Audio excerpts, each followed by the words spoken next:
Sabe qual é o grande desafio na educação hoje? É sempre o mesmo. Como é que a gente engaja de verdade quem está aprendendo? Como a gente acende aquela faísca que transforma tudo?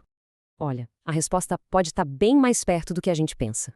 Essa frase dita por uma aluna, ela resume tudo, né? Mostra o potencial gigantesco que existe em cada sala de aula. Essa capacidade de sonhar, de ir além do que está no livro, é a matéria-prima da aprendizagem de verdade.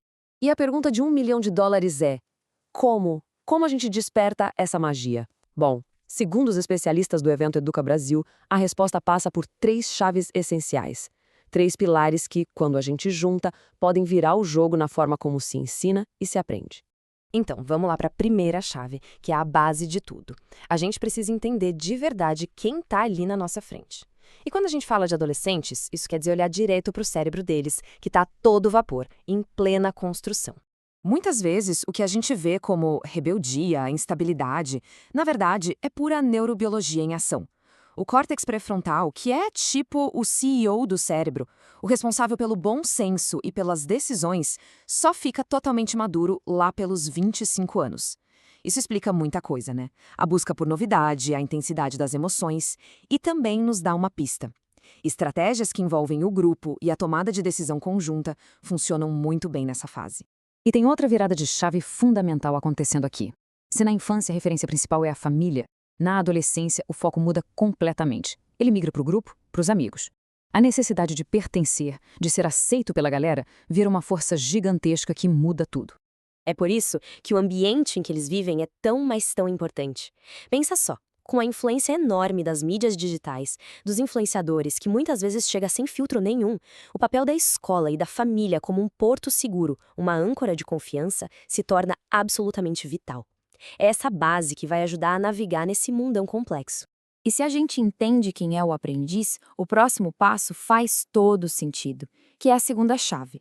Se a mente de quem aprende está em transformação, a forma como a gente mede o progresso também precisa evoluir. É hora de repensar, de redefinir a avaliação. O professor Vasco Moreto traz uma ideia que é uma verdadeira mudança de mentalidade. Ele diz que a prova não pode ser um acerto de contas. Pelo contrário, ela tem que ser um momento rico, sabe? Uma chance para aprender, para organizar as ideias e, o mais importante, para argumentar. Para deixar isso bem claro, ele usa cenários da vida real, como este aqui. Um dilema ético que não tem resposta pronta, não tem gabarito. E a vida é assim, né? Então, por que a avaliação teria que ser diferente? E aqui o jogo vira. O foco sai completamente da resposta certa e vai para o como. O que importa não é o que se responde, mas como se analisa a situação, a força dos argumentos, a capacidade de defender um ponto de vista com lógica. Isso sim é desenvolver o pensamento crítico na veia. E essa ideia nos leva, de um jeito perfeito, para a chave final. Porque depois que a gente entende quem aprende e como avaliar de um jeito significativo, a gente precisa das ferramentas certas para fazer a mágica acontecer.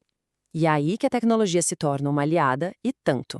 A professora Priscila Kelly mostrou na prática como ferramentas que já estão aí, acessíveis, como a inteligência artificial do Canva, podem ser revolucionárias. Em questão de segundos, uma habilidade do currículo vira um jogo interativo. Imagina o tempo precioso que isso economiza para o educador. E não é só isso. Ferramentas como essa fórmula mágica quebram barreiras técnicas. Qualquer pessoa, mesmo sem ser expert em planilhas, pode analisar dados. É só descrever o que precisa, em português claro, e pronto. A tecnologia trabalhando para a pedagogia, e não o contrário. Então a gente começa a ver como tudo se conecta, né? Essas 3 chaves, na verdade, formam uma única estratégia. E tudo começa por aqui, pelo primeiro passo: entender a fundo quem a gente está ensinando. A partir desse entendimento, a gente usa a segunda chave para transformar a avaliação. Deixa de ser sobre decorar e passa a ser sobre pensar, argumentar, criar. E, finalmente, para fechar o ciclo, a gente domina as ferramentas certas para criar experiências de aprendizagem que sejam realmente engajadoras e eficientes. É a união perfeita do porquê, do como e do com que. Nenhuma dessas chaves funciona sozinha. Elas são parte de um todo, uma estratégia poderosa e integrada. Porque a verdade é essa: quando um professor tem as ferramentas e conhecimento para crescer, o impacto vai muito além da sala de aula. Ele reverbera por todo o sistema. E no final, fica a reflexão. E se a gente usasse essas 3 chaves todos os dias, em cada escola, em cada aula, para destravar o potencial imenso que existe em cada estudante? A transformação pode começar com essa simples pergunta.